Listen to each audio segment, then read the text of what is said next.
스트리밍 플랫폼 트위치에 대해서 제가 질문을 좀 하겠습니다. 트위치가 한 해 동안 국내 통신사에 낸 망 이용 대가가 얼마인지 아십니까? 지금 그건 정확히 금액은 네, 언론 보도에 파악을 못하고 따르면은 있습니다. 한 500억 정도 된다고 합니다. 네, 트위치가 뭡니까? 트위치가 그 게임 생중계하는 그 글로벌 CP사는 어떤 것들이 있습니까? 글로벌 그 저기 콘텐츠 그 제공자들 그게 트위치입니다. 예 예. 망 사용료 문제는 어떻게 생각하십니까? 그거요 뭐 아니 방송통신에 대한 정책에 대한 위원장 후보자 아니십니까?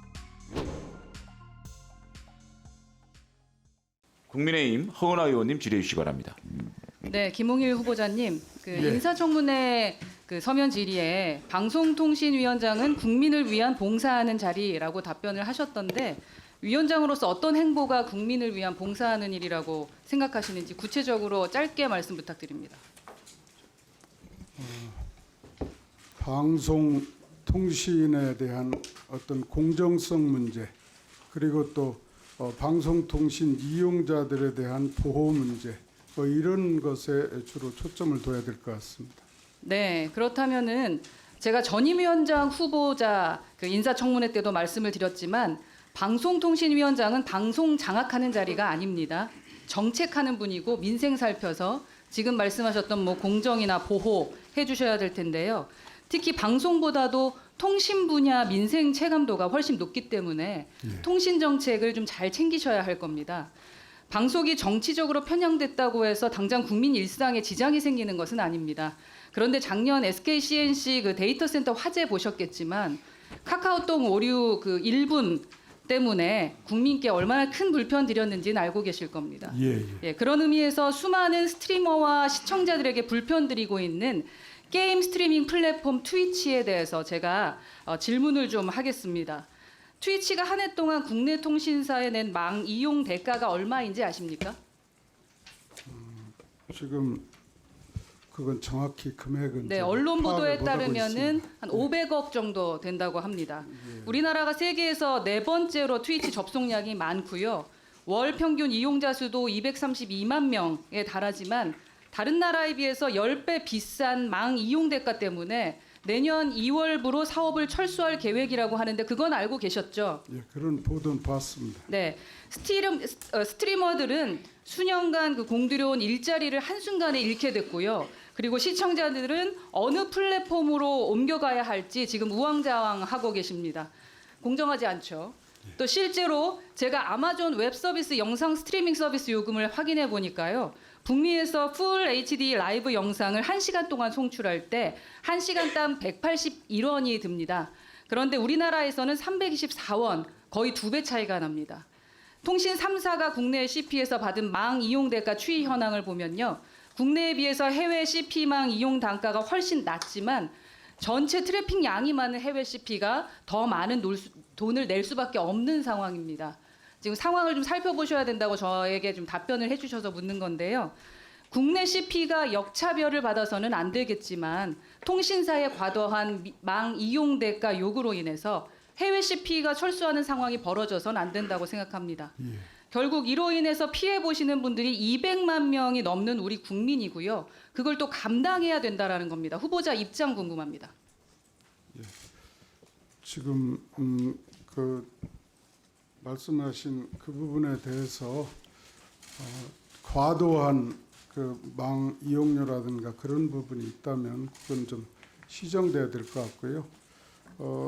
앞으로 그 철수에 따라서 우리 그 이용자들이 불편이 없도록 문제가 없는지를 좀 살펴보겠습니다. 이 문제는 예. 유죄냐 무죄냐, 합법이냐 불법이냐 이런 흑백 논리로 단정할 수 있는 게 아닙니다. 후보자님. 예. 서로 간의 경쟁과 협조를 통해서 시장을 키워야 하는 통신 분야 문제이거든요. 근데 이런 분야에 대해서 후보자가 리더십을 발휘할 수 있을지 걱정되는 부분이 있습니다. 걱정하지 않아도 되겠습니까? 트위치 사업 종류가 2달 정도밖에 남지 않았습니다. 그런데 만약에 통신사와 트위치 측이 망 이용 대가 관련해서 재협상할 의사가 있다면은 다시 협상하는 것이 옳다고 생각하십니까? 예, 그렇게 생각합니다. 네네. 그리고 이용자 보호 관점에서도 좀 생각을 해주셔야 되는 것이 있는데 트위치가 국내 서비스를 종료하면서 스트리머 정산 완료, 이용자 환불 등의 정책을 내놨습니다. 근데 이런 약속들이 지켜지지 않을 경우에 방통위원장으로서 적극적인 이용자 보호 정책을 펼쳐주셔야 되겠죠. 그래야지 국민들이 안심할 것 같은데 이 부분은 어떻게 생각하십니까? 예, 그 철수와 관계없이 그건 계속 챙겨볼 필요가 있다고 생각을 합니다. 네, 마지막으로 이 질문 마지막으로 방통위에서 작년 국감 후속 조치로요. 화질 저하, VOD 시청 제한, 스트리머 VOD 생선 중단 행위에 대해서 전기통신사업법상 이용자들의 이익을 저한 행위에 해당되는지 조사 중인 거 그거 알고 계시죠? 예. 실태 점검과 달리 사실 조사는 법 위반 행위가 확인됐을 경우에만 진행되는 것이기 때문에 법조인으로서 오래 근무하셨던 후보자의 경험을 활용하실 수 있는 영역이라고도 생각을 합니다. 후보자도 그렇게 생각을 하십니까? 잘 챙겨보겠습니다. 네, 제가 방통위에 확인을 했을 때 국내외에서 트위치 법인이 철수할 경우 사실 조사를 어떻게 이어나갈 것인지에 대해서 전혀 대비가 되어 있지 않습니다. 이 부분에 대한 계획 꼭 가지시고 진행해 주실 거라고 생각합니다. 만약에 방통위원장이 되신다면. 예, 잘 방통위원장이 된다면 잘 챙겨보겠습니다. 네, 국회 지적사항에 대한 후속 조치 빈틈없이 챙겨주시고요. 저 인사청문회 서면 답변에서 제가 봤더니 오늘도 말씀하셨는데 공정이라는 단어 많이 사용을 하셨는데 최근 가짜뉴스 심의 등으로 방통위와 방심위를 정치 집단인 것처럼 보이게 만드는 경우가 있습니다. 그런데 이럴수록 기관을 공정하게 운영하고 정책기구로서의 본분을 다할 수 있어야 된다라고 생각을 하는데요. 내년에 방통위 예산이 2,503억 원인데요.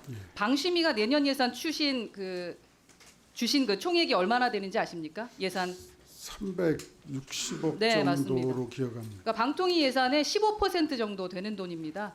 방통위에서 방심위 예산권을 가지는 이유는 그 방심위 관리 감독하는 방통위 업무 중에 하나라는 의미인데요. 그 방통위가 민간 독립기구는 아니지만 방심위의 독립성이 기본적인 조직의 임무나 국민의 기대와 상관없이 구성원들을 내키는 대로 하는 걸 의미하는 것은 아니라고 봅니다. 같은 생각이시죠? 동감입니다. 네, 그래서 제가 올해 과방위 국감 때요. 후쿠시마 원전 오염수 해양 방류 문제가 크게 다뤄졌던 사안 거기 파악하고 계시죠? 예, 그때 제가 먹거리 안전에 대해서 말씀을 드린 것이 있습니다. 쿠팡과 네이버 쇼핑에서 국내 유명한 이커머스에 무분별하게 판매되고 있는 부분을 얘기해 드린 게 있거든요. 미처 확인은 안 해봤는데 제가 들은 바에 의하면 하여튼 이커머스에서 그 수익 금지 품목이 이렇게 판매된다든가 그런 얘기를 들었습니다. 그 부분에 대해서 예, 알겠습니다. 다음은 장경태. 서울 동대문을 출신 장경태 의원입니다. 후보자님 방금 동료 위원께서 질의하실 때 막 답변하시던데 트위치가 뭡니까? 트위치가 그 게임 생중계하는 그 글로벌 CP사는 어떤 것들이 있습니까? 글로벌 CP사요. 글로벌 콘텐츠 제공자들 그게 트위치입니다. 예. 예. 망 사용료 문제는 어떻게 생각하십니까? 거기에 대한 입장이 있으십니까? 그거요 말씀 아니 방송통신에 대한 정책에 대한 위원장 후보자 아니십니까? 그러니까요. 그 망 사용료는 지금 ISP한테 CP들이 지급하는 게 망 사용료 아닙니까? 그럼 해외 CP사와 국내 CP사 간의 격차는 어떻게 해소하실 겁니까? 그거야 이제 서로 차등이 있으면 안 된다고 생각합니다. 그러면 방송사 수사는 해보셨습니까? 안 해봤습니다. 그러면 방송통신과 관련된 아무런 인연이 없으시네요. 요즘에는 윤석열 정권 들어와서 병원 압수수색 해보시면은 서울대학교 병원 감사 가시고 뭐 이런 식으로 다 관련도 전문성 넘는 분들이 지금 다 낙하산처럼 내려 꽂히고 있잖아요. 근데 지금 후보자께서는 심지어 방송사 수사도 안 하시고 방송통신위원장이 되신 거네요. 후보자로 지명되신 거네요. 참 한심합니다. 2007년에 서울중앙지검 3차장 시절에 다스 수사하신 적 있으시죠? 예. 예, 이때 발표하실 때 뭐라고 하셨습니까? 자금 회계장부 면밀히 추적했는데 증거 발견하지 못했다고 하셨죠? 그렇습니다. 예. 법원은 246억 가량 횡령하고 실소유자였고 죄질이 나쁘다면서 징역 15년에 벌금 130억 선고했습니다. 근데 이 서면 질의에 대해서 해당 사건에 대해서 엄정하게 수사했다라고 하셨습니다. 제가 보기엔 명백하게 부실 수사인데 왜 이때 수사하지 못했습니까? 무능하신 겁니까? 아니면은 봐주기 수사하신 겁니까? 그렇지 않습니다. 그럼 어떻게 그 당시- 모르셨어요? 그 당시 가스의 실소유주가 이명박 전 대통령이었다는 걸 모르셨어요? 그 검사님 당시에는 시절에? 그 당시에는 정말 전혀 수사를 정말 못하셨네요. 그런 증거가 없다고 근데 권익위원장 하실 발표했습니다. 때 일사천리로 하셨지 않습니까? 알겠습니다. 근데 이명박 정부 출범 이후에 2개월밖에 지나지 않았는데 훈장 받으셨어요? 근정 훈장. 공적조서 내용 아십니까? 정확히 안 봐서 모릅니다. 17대 대선 관련 사건을 엄정하게 처리하여서 이명박 대통령 후보자에게 수사하시고 나서 2개월밖에 지나지 않아서 근정 훈장 수여 받으셨습니다. 훈장 수여 추천한 사람 누구십니까? 모르겠습니다. 오래돼서. 그냥 셀프로 추천하셨습니까? 아니면 이명박 대통령이 대선 자금 수사 봐주기 수사 잘했다고 훈장 주셨습니까? 답변해 보십시오. 그냥 갑자기 뜬금없이 훈장을 받으신 겁니까? 대선 자금을 수사한 검사가 정권 출범 이후에 2개월 만에 훈장 받았습니다. 이게 어떻게 봐주기 수사가 아니고 짬짬이 수사가 아니겠습니까? 근정 훈장이라는 게 15년 이상 된 그 공무원들한테 주는 훈장으로 알고 있고요. 저런 것 외에 제가 그 당시 22년 검사 생활을 했는데 그런 여러 가지가 고려됐을 알겠습니다. 거라고 누가 봐도 생각합니다. 이거는 오얏나무 아래에서 가끔 매신 거죠. 이 권익위원장 하시면서 방통위원장 후보자까지 아주 바쁘게 지내셨습니다. 이번 달 한 달을 제가 보니까 국무회의도 가셨고요, 대면 보고도 받으셨고요, 또 정무위 전체회의도 가셨고요, 또 방통위원장 방통위 준비 사무실도 출근하시고 참 예결위까지 가셨어요. 권익위 예결 예산은 많이 챙기셨습니까?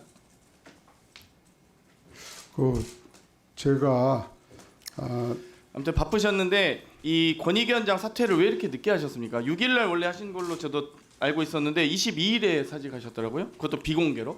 권익위원장, 그러니까 지금 이번 정권에 한동훈 법무부 장관도 주랭랑 사퇴하더니 지금 권익위원장마저도 주랭랑 사퇴하고 있습니다. 여기에 대해서 어떻게 생각하십니까? 왜 비공개로 사퇴하셨습니까? 임식을 왜 비공개로 하셨습니까? 그렇지 않습니다. 제가 다 알리셨습니까? 그것은 제가 알리라 마라 그렇게 직원들한테 얘기한 적이 없습니다. 서울과 그리고 세종을 그래서 오시면서 나중에 편하게 지내셨더라고요. 일부러 보도 자료까지 제가 미처 기자들한테 안 알렸다고 그래서 알겠습니다. 보도 자료 배포하라고 그렇게 얘기를 네, 했습니다. 근데 예. 권익위원장 왜 빠르게 임하시지? 왜 후보자 여유가 있으셨습니까? 그때? 업무 공백을 최소화하는 업무 공백을 최소화해야 됐으면 방통위원장 후보자가 되셨으면 안 되죠. 기본적으로 그건 당연한 소리고요. 지금 남영진 KBS 전 이사장 청탁금지법 위반 관련돼서 7월 13일 날 신고 접수 받고 나서 조사 착수 4일 만에 하셨습니다. 권태선 박문진 이사장 청탁금지법 위반 관련돼서 20여일 만에 조사 착수 바로 하셨습니다. 박민 KBS 사장 청탁금지법 위반 관련돼서 10월 16일 날 신고 접수됐습니다. 여기에 대해서 보고 받으셨습니까? 예, 접수 사실 보고 받았습니다. 네, 받으셨는데 왜 조사 아직도 2달이 넘었는데 아마 조사 착수도 안 하시나요? 이거 현 정권 인사라서 그렇습니까? 절차대로 하고 있을 아니 거라고 생각합니다. 전에는 이렇게 신속하게 권익위가 조사 착수하셨잖아요. 심지어 결과 발표 40일 만에 하셨어요. 근데 2달이 지나도록 조사 착수도 안 하는 게 결과를 한 달 반 만에 내는 권익위가 왜 2달이 넘도록 조사 착수도 안 하냐고 묻는 겁니다. 절차대로 아니 그러니까 절차가 왜 조사하고 그렇게 있을 다르냐고요. 거라고 내로남불입니까? 생각합니다. 권익위는? 아닙니다. 그럼 앞으로 방통위도 내로남불로 운영하실 겁니까? 그렇지 않습니다. 그러면 김건희 여사 그 명품백 수수 의혹 아시죠? 영상 보셨을 텐데 청탁금지법 위반 소지 다분해 보입니다. 여기에 대해서 조사 지시하셨습니까? 보고는 받으셨습니까? 12월 19일 날 네, 신고 접수됐고요. 예. 조사 지시하셨습니까? 지금 권익위에서 법과 절차대로 처리하리라고 생각합니다. 그러니까 이게 내로남불 권익이었던데 지금 내로남불 방통위가 되어 가시는 거죠. 지금 이번에 권익위에서 권태서 이사장과 김석환 이사, 박문진 이사에 대한 이 행정처분하라고 방통위로 이첩하셨었습니다. 11월 21일 날. 그러면 이첩 당시에 권익위원장이 김홍일 후보자신데 이제 방통위에서 직접 심의 의결하게 되시는데 이게 내로남불 아닙니까? 아까 말씀드린 대로 그런 일이 생긴다면 법 규정대로 그렇게 처리하겠습니다. 그럼 방통위 운영의 2인 체제 운영에 대해서 어떻게 생각하십니까? 합의제 행정기관에 대한 개념, 이 독임제가 아니지 않습니까? 방통위원장 장관 후보자 아니시잖아요, 그렇죠? 그렇습니다. 2인 체제는 심의 의결 불가능하다고 생각하시죠? 그렇지는 않습니다. 아, 심의 의결 또 하실 건가요? 아니, 전에 이동관 방통위원장이 왜 탄핵 사유가 됐고 주랭랑을 쳤는지도 아시는 분이 2인 체제로 의결하실 겁니까? 2인 체제도 심의 의결 가능하다고 생각합니다. 안 되죠. 합의제 행정기관인데 대통령 임명한 사람들만 가지고 여당 추천과 야당 추천이 있어야 합의제 행정기관이 완성되는 것이죠. 법률가인데 그것도 모르십니까? 꼭 바람직하냐의 여부는 차치하고 법률적으로는 문제는 없다고 생각합니다. 장관 차관을 하셨어야 자, 대통령이 하셨습니다. 시간이 지났습니다. 예.